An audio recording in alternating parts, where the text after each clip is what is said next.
Bismillahirrahmanirrahim. Saya nak try new screen recorder ni je sebenarnya. Sebab the last one that I was using tu, bila convert to YouTube, dia jadi poor quality. So saya nak tengok yang ni jadi macam mana. So saya dapat 10 minutes free. So saya nak buat satu study tentang speculative counters. Macam biasa, disclaimer dulu.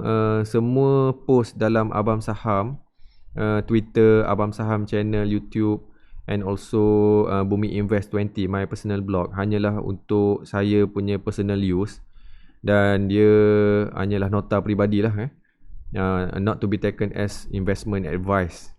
Hanya untuk membantu saya bila saya berada dalam bila saya berada dalam future trades tu, similar situation, dia akan bantu saya punya decision making at that particular time lah, and also for my future reference. Okay, so that's the disclaimer. Saya nak buat study tentang counter spekulatif ni, macam mana kita nak berada dalam that counter, and also ride the momentum. Okay, for example, data prep ni, dia starting dia daripada penny stock 18 sen, 14 sen, 13 sen, 15 sen ni. Memang saya takkan trade counter macam ni sebab dia punya risk to reward ratio tu you susah nak manage kan, sebab turun 1 bit 2 bit pun dah teruk. Itu that one is to my personality lah. Kalau you okay, you boleh je proceed. Okay, and then bila dia buat kenaikan banyak persen dekat sini, dia dah buat kenaikan 400%, dan selepas buat kenaikan 400%, dia masih lagi bagi buat kenaikan another 400%. Okay, gist pertama daripada explanation tadi, counter yang dah buat 400% masih lagi boleh buat another 400%. Counter yang dah buat 1000% pun ada je potensi untuk buat lagi 1000%. So that is the beauty of investing in equity market, because dia tak ada limit. Dia boleh je buat kenaikan selagi ada supply and demand lah.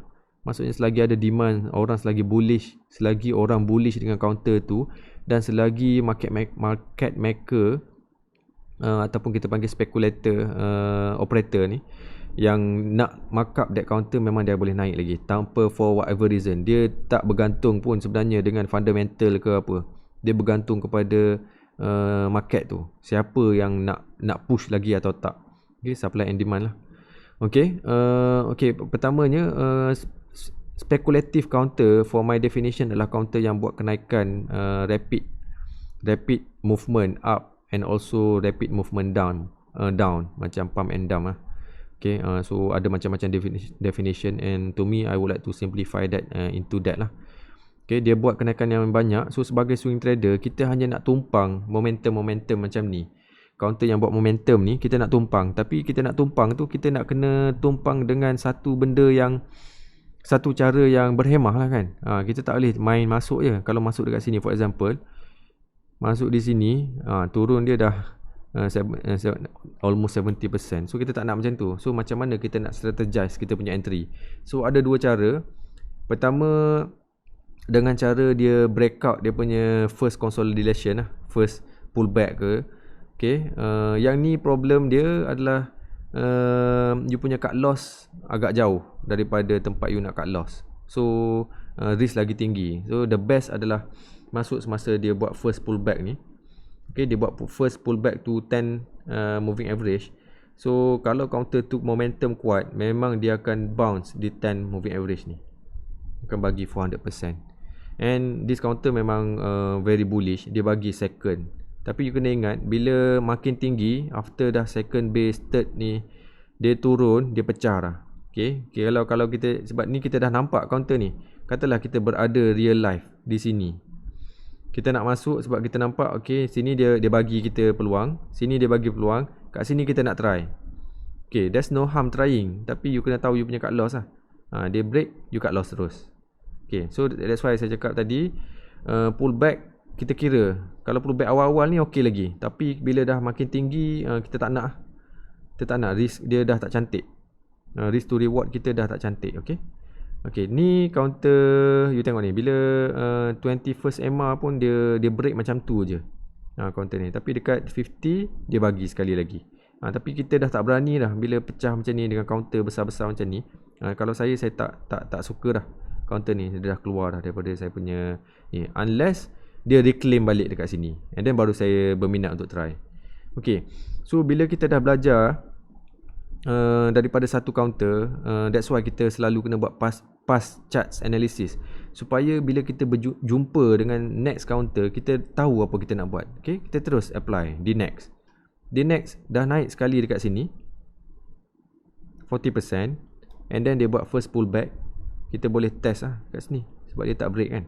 Dia bagi lagi, and then sekali lagi dia bagi di sini,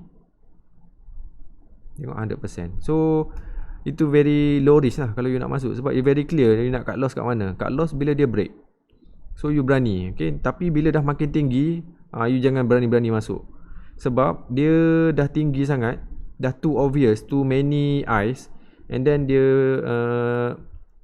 lagi easy, prone to failure lah. Macam ni dia break, habis lah. Okay, so kita nak kena tengok kita punya risk to reward profile tadi, each trade. Sedania. Okay, Sedania ni kalau dapat kat sini kita tak masuk pun 16 sen ni, sebab penny stock kan. Tapi bila dia buat pullback ni dekat area 30 sen ni, kita dah boleh dah nak try. Dia test di 10 MA ni, kita masuk kat sini 500%, senyum. Okay, so tapi bila dia test lagi, dia dah buat dia punya correction ni, yang first dia try ni boleh try lagi. Contohnya kalau kita duduk dalam trade ni, kita kat sini, okay, dia bagi sebatang macam ni. Tapi kalau saya tak suka ni candle ni, bearish engulfing macam ni.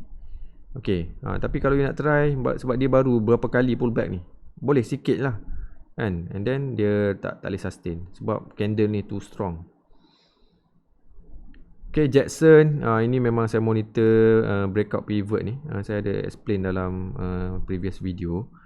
Okay, ini dia bagi kita 200%, and then dia test sekali first pullback sini, dia bagi lagi untuk second round 60%, and then dia dah tak boleh dah.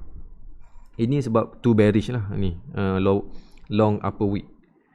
Okay, so kita nak kena tengok lah dekat mana kita nak masuk tu, dan kena tahu di mana nak cut loss sebelum kita masuk. Okay, ada few trades yang saya buat, ada jadi ada tak jadi. Priva penny stock saya tak masuk, bawah 20 sen. Dan patutnya bawah 30 sen ni saya tak okey pun nak masuk kan. Tapi saya masuk test buy sini, very small position. Kalau tengok saya punya actual brokerage statement, saya beli hanya 5,000 unit. 1,000 lebih ringgit je test buy. Saya memang selalu masuk sikit-sikit position, and then saya tambah lah bila jadi kan. Ni first sekali masuk je. Sekali masuk tak okey, and then keesokannya hari saya terus cut loss. Okay, swing trader kita kena cepat cut loss semasa dia kecil.